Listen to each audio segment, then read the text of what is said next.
Hello সবাইকে, কেমন আছো তোমরা সবাই? আশা করি তোমরা সবাই খুব ভালো আছো, আমিও ভালো আছি। আর প্রত্যেক দিনের আমার একই অবস্থা, ঘুম থেকে ওঠার পরে এই রুমটা দেখার মতন হয়ে থাকে। কারণ সন্ধ্যার থেকে শুতে যাওয়ার আগে তক মাম্মাম এই রুমটাতেই থাকে। আর ছোট বাচ্চা যেখানে থাকবে সেখানে ঘর দুয়ার তো অগুছালো থাকবে কি। যতদিন ছোট আছে ততদিনই, বড় হয়ে গেলে যেমনিকার ঘর তেমনিকারই থাকবে। তাই আমি কিছু বলি নেই, কিছু করিও নেই। আমার যখন যেটা করার আমি তখন সেটাই করি। সে নোংরা করে আর আমি পরিষ্কার করি। ছেলে সকালে টিউশনে যাবে, দুধ হরলিক্স দিই, দুধটা ফ্রিজ থেকে বার করলাম, দেখলাম এই মোটা সর পড়েছে। কোনো দিন সর পড়ে ভালো, কোনো দিন সর পড়ে নেই ভালো। যেদিন সরটা ভালো থাকে সেদিন আমি তুলে রাখি, আবার যেদিন দেখি একটু পাতলা পাতলা আছে সেদিন তুলি নেই। কারণ ছেলে সরটা খায়, আর মেয়ের দুধে কিন্তু একটু সর থাকা চলবে না। যদি কোনো রকমের মুখে একটু লেগেছে কিংবা খেতে খেতে গলায় লেগেছে, যতটা খেলো তার থেকে বেশি তুলে দেবে। মামামকে দিই ছোটো গায়ের দুধ, এটা হচ্ছে ছোটো গায়ের দুধ, মামামের জন্যেই নেয়া। তোমরা হয়তো ভাববে যে কোনোদিন আমি সর পরে বলছি, কোনোদিন সরটা পরে নেই বলছি, কেন? কারণ দুধটা কোনো দিন আমি ফ্রিজে ভরি, কোনো দিন ফ্রিজে ভরতে ভুলে যাই, আমার কুড়ামের জন্যে। আর এই সকালটাতে এত হড়বড়ি হয়ে যায় আমার, যে কি বলি, আমি নিজেই বুঝতে পারি না যে আমি কি করব। 8টার সময় সিনহাবু যাবে ডিউটি, ছেলে যাবে টিউশন, মেয়ের মুখ ধোয়া থাকে, খাবার খাওয়ানো থাকে, খাবার বানানো থাকে, তারপর আবার ঘর দুয়ার পরিষ্কার করা থাকে। তাই সকালবেলাটা একটু চাপের হয়ে যায়। প্রথমে তো ঘুম থেকে উঠিনি, বাসি কাপড় ছেড়ে নিয়ে আগে গপুকে শয়নের থেকে উঠাই, প্রথমে সেবা দিই গপুর, তারপরে কাজে লাগে পড়ি নিজের। সকালবেলায় আমার মনে হয় যে পায়ে দুটো চাকা আর 4টে যদি হাত থাকতো তাহলে ভালো হতো। দাদাও থাকে চা খাবার জন্য বসে। আর যদি কোনো দিন দেরি হয়ে যায় একটু ঘুম থেকে উঠতে, তাহলে তার বলতেই নেই।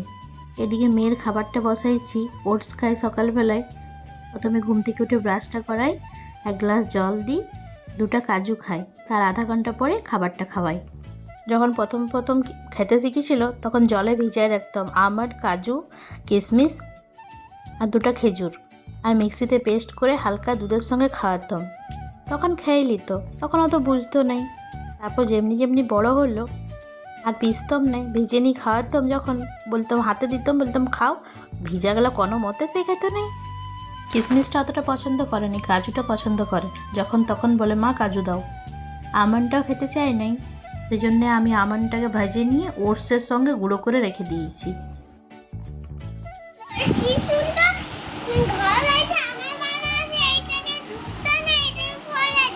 হ্যাঁ, এটা পড়ে যায়, এটা ঢুকতে নাই। ঠিক আছে, এসে তুমি একটু খাই লাও মা, একটু খাই লাও, একটু খাই লাও, একটু খাই লাও।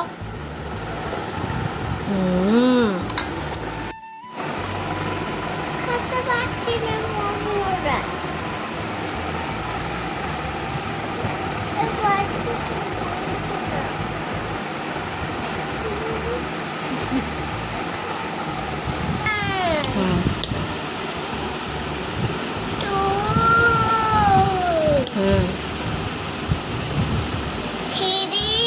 ওটা 3 হয় না, ভালো করে অত কেন যাচ্ছে 3টা? হ্যাঁ, বাস। ইউটিউবে ধীতি দিদুন বলে একটা চ্যানেল আছে, সবসময় শুধু বলে ধীতি আর দিদুনকে দেখবো। আমি কখনো লাগাই দিই, ধীতি যেমনভাবে কথা বলে ঠিক তেমনিভাবে আমি দেখেছি সেও কথা বলতে চাই। কিন্তু যদি একটু ক্যামেরাটা তার দিকে ঘুরাইছি তখন শুধু বলবে, কোনো কিছু কথা বললো, তারপর বলবো বন্ধুরা। এখনও তাই বলছিল, খেতে পারছি না বন্ধুরা। একটু করে সব কিছুই শিখছে। 1-2গুলো লেখে, 1-2গুলো তো লিখবে, প্রথমে একটু লিখতে কষ্ট হয়, কিন্তু কষ্ট উল্টাপাল্টা লিখে ফেলে, কিন্তু যখন 10-এর পরে 11-12, যখন 1-1-11, 1-12 বলে লেখায় আমি, তখন দেখেছি ভালো লিখে দেয় একদম। কিন্তু 1-2গুলো লেখার সময় একটু বুঝতে পারে নাই যে কি লিখবো, কেমন করে লিখবো। ইশারা করে আমাকে দেখায়, এমনি লিখবো তো এমনি লিখবো, আমিও হাতে করে ইশারা করে দেখাই দিই এমনি লেখো, ঠিক তেমনি লেখে। সকাল দিকটা একবার যদি কাজের মধ্যে ঢুকে যায় তখন আর পড়াশোনাটা হয় নাই। সেই জন্যে কাজ করার আগেই সিনহাবু চলে যায় ডিউটি, চাটা খাওয়া হয়ে যায়, মেয়েকে খাওয়াই, তারপরেই আমি একটু লেখা প্র্যাকটিস করাইলি, তারপরে তাকে নুয়ের ঘরে দিয়ে আসি, নিজে আমি নিশ্চিন্তে তারপরে কাজ করি। এমনিভাবে করলে কি একটা রুটিন হয়ে যায়, একটা সেও বুঝতে পারবে যে না সকালবেলায় আমাকে পড়াশোনা করতে হয়, যখন বড় হবে তখন নিজেই বসবে। এসব করায় নিয়ে আমার একটু কাজের দেরি হয়ে যায়, কিন্তু আমি বলি যা হোক দেরি, আগে করাই, তারপরে আমি কাজবাজ শুরু করব। কখনো কখনো মনে হয় যে আরও ভোরে উঠবো, কিন্তু আমি ভোরে উঠলে তো হবে না, সবাই উঠবে তবে তো, উঠার পরেই তো কাজ। যেমন উঠে নিয়ে সবার বিছানাগুলো গুটাই আমি, তারা উঠবে তবে তো আমি বিছানা ঘর দুয়ার গুটাগুটি করবো। যেমন সকালে চা করি, তো কেউ যদি না উঠে আমি চাটা করে দিব কি করে কাউকে? সবাই নিজের নিজের টাইমে উঠে চা খায়, আমার অনেক দেরি হয়ে যায় কোনো দিন। সবাই তখন বলে যে ভোরে উঠবে, ভোরে উঠে কাজ করবে, তো ভোরে আমি তো উঠলে আর হবে না। আমি কাউকে সেটা বোঝাতে পারি না, যে যা বলবে বলুক, আমি নিজের কাজ করে যাই। শোনার পরে একটু তাকে রেডি করে দিয়েছি, যাবে নুয়ের বাড়ি। 8:30-9টার মধ্যে নুয়ের বাড়ি যাই। মামাম যখন যায় মাইমার সব কাজ টাজ হয়ে থাকে, মাইমাও জানে তার ননদ আসবে এখনই। মাইমা মামা তো একাই, মামা যদি সকাল সকাল ডিউটি চলে যায়, মাইমাও তাড়াতাড়ি কাজবাজ করে চান টান করে ননকে নেওয়ার জন্য রেডি হয়ে থাকে। আর নাচটা তার বরাবরেরই প্রিয়, সেই ছোট্টবেলার থেকে নাচতে শিখেছে। আমি মুখে মুখে গান করতাম, এখনও করি। আমি বলি মামাম নাচো, আমাকে বলবো তুমি গান করো। মেয়েকে মাইমার কাছে দিয়ে এসে নিয়ে দাদার ঘরের বিছানাটা তুলে নিলাম। কালকে যে নতুন চাদরটা কিনেছি, ভাবলাম আজকে পাতে দিই, আর বালিশের খোল চাদর সব কিছু আজকে কাচে দিই। আগে যখন চাদর পাততাম তখন ছেলে এসে নিয়ে দেখতো আর বলতো, ছোটোর থেকেই বলতো, মা কেউ আসবে, নতুন চাদর পাতলেই বলতো কেউ আসবে। আগে কেউ এলে গেলে নতুন চাদর পাততাম সেই জন্যে, আর এখন কিনি আর পাতি, কেন কি খারাপ হয়ে যায়। অনেক চাদর নিয়েছি, দেখেছি এক সাদা হয়ে গেছে কাচার পরে, সেই জন্য আর রিক্স নিয়েও নেই। লেয়ার পরে দাদাটাকে বলেই নিয়েছি, যদি এক সপ্তাহের মধ্যে কাচে দেখবো যদি খারাপ হয়ে যায় আপনাকে রিটার্ন দেবো না। অনেকবার হয়েছে রিটার্ন দিই নাই, কিন্তু বলি, কিন্তু এবার বলেছে যে না খারাপ হবে না, গ্যারেন্টি দিয়েছে। তাই ভাবলাম পাতে দিই, এক সপ্তাহ পর রেজাল্ট দেখবো কী হচ্ছে না হচ্ছে। আসলে আজকে রোদ দিয়েছিল, সেই জন্য নতুন চাদরটা পাতলাম, আর পুরানোগুলো উঠাই দিয়েছি, বালিশের খোল তোল সব খুলে দিয়েছি, কাচে দেবো। ভাবলাম শুকাই যাবে, কাজ সত্যি শুকাই গিয়েছিলো, রোদ দিয়েছিল ভালো, তো সেই জন্যে বললাম তো আজকে রোদ দেবে। মাসকাবরি জিনিস আনা হয়েছে, বেশ কিছুদিন হয়ে গেল, জিরা ধনাগুলো ধোয়া হয়নি রোদের অভাবে। জানো তো আমার না অভ্যাস হয়ে গেছে, এগুলো ধুয়ে নিয়ে ভালো করে শুকাই, তারপরে মিক্সিতে পিষি নিয়ে খাওয়া হয়। একবার একটা ভিডিওতে দেখেছিলাম কোথায় নাকি ভেজাল মশলা করছিল, সেই থেকে আমার ভয় হয়ে গেছে, সেই জন্য আমি এগুলো গোটায় আনা করেছি না হাবুকে। আবার গোটাতে অনেক নোংরা থাকে, অনেক মাটি থাকে, সেই জন্য ধুয়ে নিই। ঠান্ডাকালে গরমকালে একদিনেই হয়ে যায় পিসা, আনার পরে ধুয়ে শুকাই নিয়ে পিষে নিই, কিন্তু এটা যেহেতু বর্ষাকাল তা একটু দেরি হয়ে গেল, রোদ দেখে নিয়ে ধুয়েই দিলাম। বললাম আজকের মতন রোদ যদি এখন 2-3 দিন পায় তাহলে আমার জিরা ধনা পিসা হয়ে যাবে। আর এইদিকে সিনহাবু বাগানের থেকে লঙ্কা নিয়ে এসছে, এই কালো লঙ্কাগুলা নতুন গাছে, দেখি ঝাল হয় কি না। আগের বারে লঙ্কাগুলো তো ঝাল ছিল না।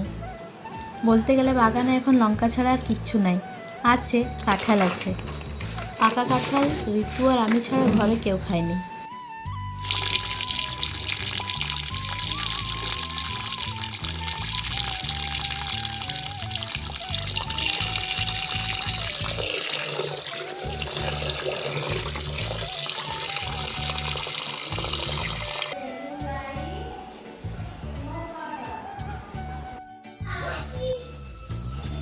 এ দেখো আজকে রোদটা ভালো দিয়েছে, সেই জন্য জিরা ধনাগুলো রোদে দিয়েছি, আর রোদটা আজকে ভালো দিয়েছে, আজ বৃষ্টি, কিন্তু কখনো কখনো আবার মেঘছা করছে, তাই ভাবলাম ঝটাপট কাপড়টা কাচি না আগে ছাদে মেলে দিই। এই ছাদটা উঠতে আমার খুব অসুবিধা হয়, মানে আমি এক নিঃশ্বাসে যদি উঠি তো আমার